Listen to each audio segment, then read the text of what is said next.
민수기 1장 1절에서 46절.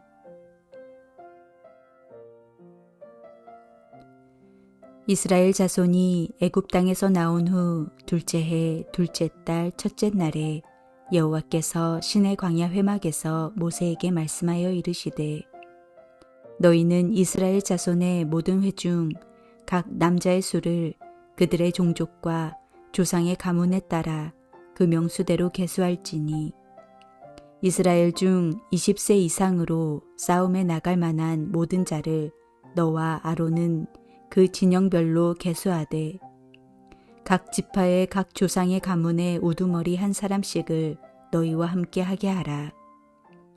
너희와 함께 설 사람들의 이름은 이러하니, 르우벤 지파에서는 스데울의 아들 엘리수리요, 시므온 지파에서는 수리사떼의 아들 술루미엘이요, 유다 지파에서는 암미나답의 아들 나손이요, 이사갈 지파에서는 수알의 아들 느다넬이요, 스불론 지파에서는 헬론의 아들 엘리압이요, 요셉의 자손들 중 에브라임 지파에서는 암미훗의 아들 엘리사마요, 므낫세 지파에서는 부다술의 아들 가말리엘이요, 베냐민 지파에서는 기드오니의 아들 아비다니요, 단 지파에서는 암미사떼의 아들 아히에셀이요, 아셀 지파에서는 오그란의 아들 바기엘이요, 갓 지파에서는 드우엘의 아들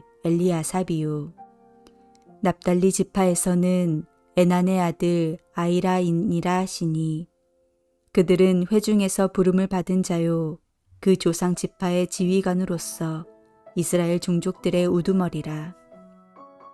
모세와 아론이 지명된 이 사람들을 데리고 둘째 달 첫째 날에 온 회중을 모으니, 그들이 각 종족과 조상의 가문에 따라 20세 이상인 남자의 이름을 자기 계통별로 신고하매, 여호와께서 모세에게 명령하신 대로 그가 시내 광야에서 그들을 계수하였더라.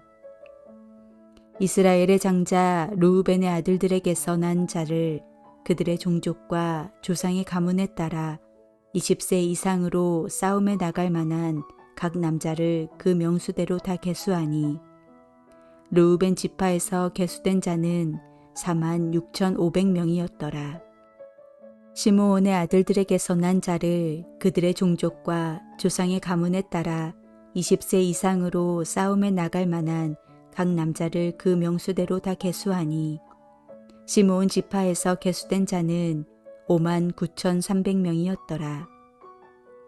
갓의 아들들에게서 난 자를 그들의 종족과 조상의 가문에 따라 20세 이상으로 싸움에 나갈 만한 자를 그 명수대로 다 계수하니, 갓 지파에서 계수된 자는 45,650명이었더라.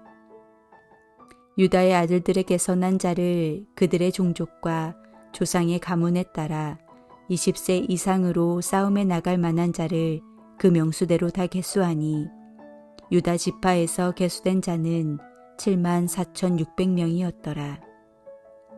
이사갈의 아들들에게서 난 자를 그들의 종족과 조상의 가문에 따라 20세 이상으로 싸움에 나갈 만한 자를 그 명수대로 다 계수하니, 이사갈 지파에서 계수된 자는 54,400명이었더라. 스불론의 아들들에게서 난 자를 그들의 종족과 조상의 가문에 따라 20세 이상으로 싸움에 나갈 만한 자를 그 명수대로 다 계수하니, 스불론 지파에서 계수된 자는 57,400명이었더라.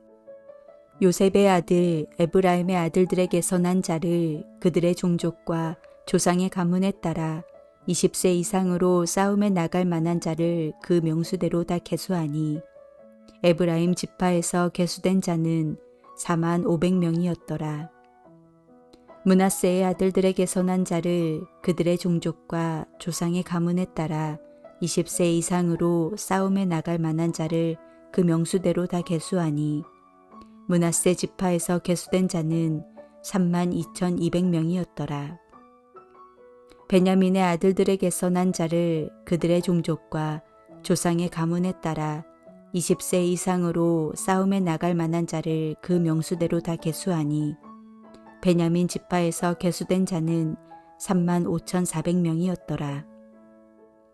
단의 아들들에게서 난 자를 그들의 종족과 조상의 가문에 따라 20세 이상으로 싸움에 나갈 만한 자를 그 명수대로 다 계수하니 단 지파에서 계수된 자는 62,700명이었더라.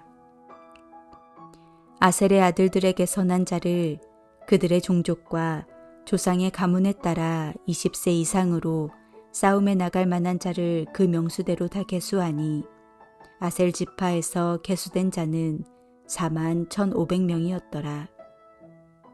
납달리의 아들들에게서 난 자를 그들의 종족과 조상의 가문에 따라 20세 이상으로 싸움에 나갈 만한 자를 그 명수대로 다 계수하니 납달리 지파에서 계수된 자는 53,400명이었더라. 이 계수함을 받은 자는 모세와 아론과 각기 이스라엘 조상의 가문을 대표한 12지휘관이 계수하였더라. 이같이 이스라엘 자손이 그 조상의 가문을 따라 20세 이상으로 싸움에 나갈 만한 이스라엘 자손이 다 계수되었으니 계수된 자의 총계는 60만 3,550명이었더라. 오늘부터 우리는 민수기의 말씀을 묵상합니다. 민수기는 한마디로 요약하면 이스라엘의 광야 체험이라고 할 수 있습니다. 그들은 주님과 함께 어디든지 하나님의 움직이는 교회로 광야를 건너갑니다. 민수기의 히브리 성경에서의 명칭은 광야에서입니다. 민수기는 이스라엘 백성들이 시내산을 출발해서 약속의 땅에 이르기까지의 여행 경로를 함께 동행하며 설명합니다. 그들이 어떤 광야의 길을 통하여 갔으며 또 그때 어떤 상황들이 그들에게 있었는지를 말해줍니다. 이것은 구약 광야교회의 매우 중요한 모습을 보여주는 내용으로서 신약시대의 교회에 매우 중요한 교훈을 주는 영감된 성경이기도 합니다. 민수기는 출애굽기가 끝나는 상황에서 시작하여 가나안을 향한 여정을 위한 준비와 여정, 그리고 약속의 땅 근처에 하나님의 백성이 도착한 것에 대하여 말하고 있습니다.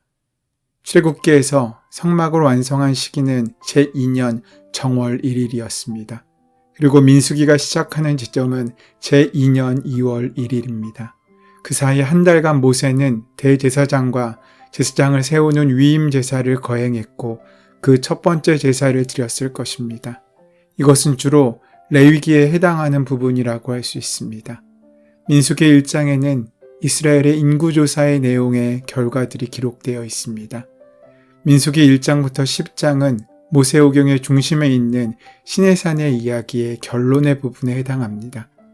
하나님과 언약을 맺고 하나님께서 거하시기 위해 성막을 짓고 성막에 계신 하나님께 나아가기 위해 레위기의 율법을 받았습니다.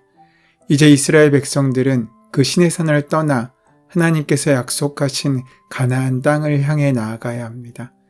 민수기 1장부터 10장은 가나안 땅으로 가기 위한 여행을 준비하는 시간의 이야기입니다. 하나님께서는 회막으로 모세를 부르시고 말씀하십니다. 그러면서 인구조사를 명령하십니다.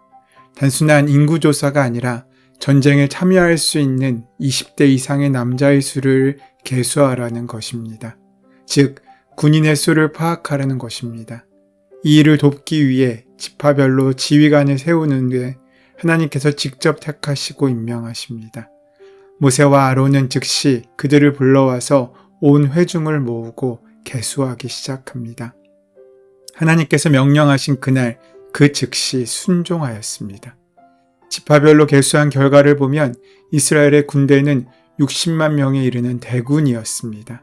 다만 이 조사에서 레위 지파는 제외되었습니다. 레위 지파는 성막을 관리하고 운반하며 봉사하는 직무를 감당하기 위해 징집 대상에서 면제되었던 것입니다. 이 민수기 1장의 인구조사가 우리에게 주는 메시지가 무엇이겠습니까?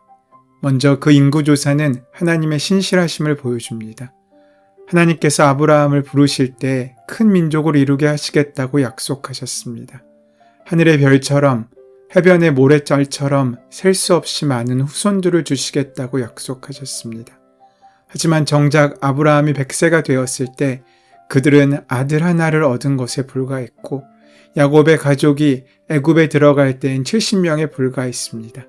하지만 애굽에 있는 동안 하나님께서는 이스라엘을 번성하게 하셨고 그 결과 20세 이상의 싸울 수 있는 남자만 60만 명에 이르게 되었습니다. 가나안 땅에 들어갈 준비를 할 때 하나님께서는 가장 먼저 인구조사를 통해 하나님의 신실하심을 보여주십니다. 하나님께서 하신 약속은 잊혀지지도 없어지지도 않고 반드시 이루어진다는 바로 그 사실을 보여주십니다. 지극히 작은 자를 통하여 도저히 이룰 수 없는 상황에 하나님의 약속도 하나님께서 온전히 이루셨음을 인구조사를 통해 그들은 만나보게 된 것입니다. 또한 인구조사의 대상이 싸울 수 있는 군인이라는 것도 의미가 있습니다. 이스라엘은 곧 하나님의 군대라고 말씀하시고 있는 것입니다.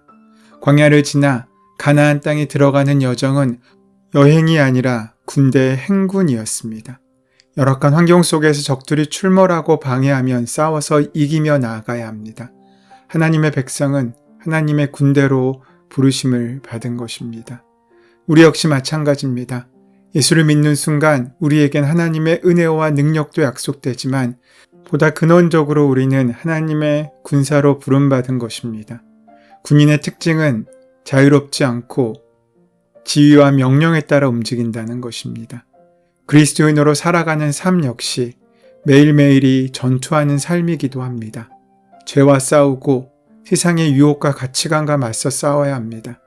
그래서 예수를 믿으면 삶이 넉넉해지고 편해지는 것이 아니라 힘들고 고통스러워지는 게 정상입니다.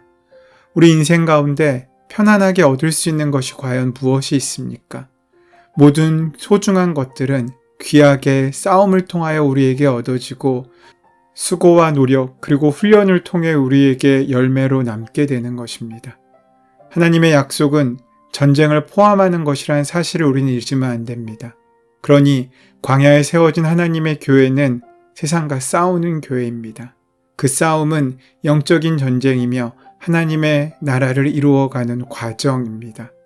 하나님께서는 바로 그 사명의 자리, 그 은혜의 자리에 우리를 부르셨습니다.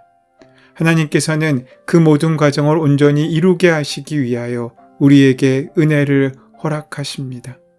전체 개수된 숫자는 60만 3,550명인데 아이, 여인을 다 합하면 아마 200만은 좋게 되었을 것입니다. 그런데 광야는 농사를 지을 수 있는 곳도 아니었고 그들은 계속 이동해야 했기 때문에 먹을 것을 구한다는 것, 양식을 얻는다는 것은 거의 불가능한 일이었습니다. 하지만 하나님께서는 그 모든 불가능한 일들을 이루셨습니다. 그들을 먹이시고 그들을 생존케 하신 것뿐만 아니라 그들을 번성하게 하셨습니다. 하나님께서는 당신의 백성을 책임지시는데 끝까지 책임지시고 함께 하신다는 것입니다. 오직 하나님께서는 우리의 선한 싸움 가운데 우리를 이기게 하실 수 있도록 우리에게 은혜를 공급하신다는 것입니다. 세상과의 싸움은 영적인 싸움입니다. 가치관의 싸움이고 우리의 진리의 싸움이라는 것입니다. 그것이 아니고서 우리는 세상을 잠시 점령할 수 있지만 정복할 수 없고 이기는 것 같지만 결국에 질 수밖에 없는 사람들입니다. 오늘 하나님께서 우리를 통하여 이루고자 원하시는 귀한 은혜와 승리를 위하여 그리스도의 군사로 온전히 선한 믿음의 싸움을 감당하는 귀한 하루로 살아가는 저와 여러분 되시기를 소원하며 축원합니다. 은혜의 주님, 우리 가운데 함께 하신 주의 은혜를 기억하며 날마다 주님과 동행하는 귀한 삶을 살 수 있도록 인도하시고 함께하여 주시옵소서. 우리 주 예수 그리스도의 이름으로 기도드립니다. 아멘. 이제 오늘 주신 말씀의 은혜를 온전히 만나고 누리기 위하여 이 말씀이 나의 말씀으로 받아들여지기 위하여 함께 기도하는 시간 갖도록 하겠습니다. 함께 기도합니다.